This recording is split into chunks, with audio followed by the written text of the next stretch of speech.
Alright, welcome back, ladies and gentlemen, to the Chupacabra Tutorials channel. I'm your host, Larry, and today I'm going to show you how to restart your Windows File Explorer, which can control things like your desktop's taskbar at the bottom. It can start acting up, some other things can start lagging or having problems. If you find that it's a problem and you can open up your task manager, all you have to do is find it here in your app section of your processes, right-click it, and then say restart. If you don't see it at the top of your list under your apps, just make sure you open up a single file folder somewhere so you can browse through your computer's file system, and then it should appear like it just did right here in the file apps, and you can just restart it at any time by just right-clicking it.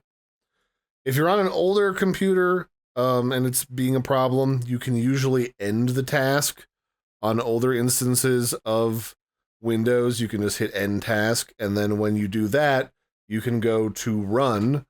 You can type in run in the search bar, and then in the run section, you can do the Windows File Explorer or explorer.exe.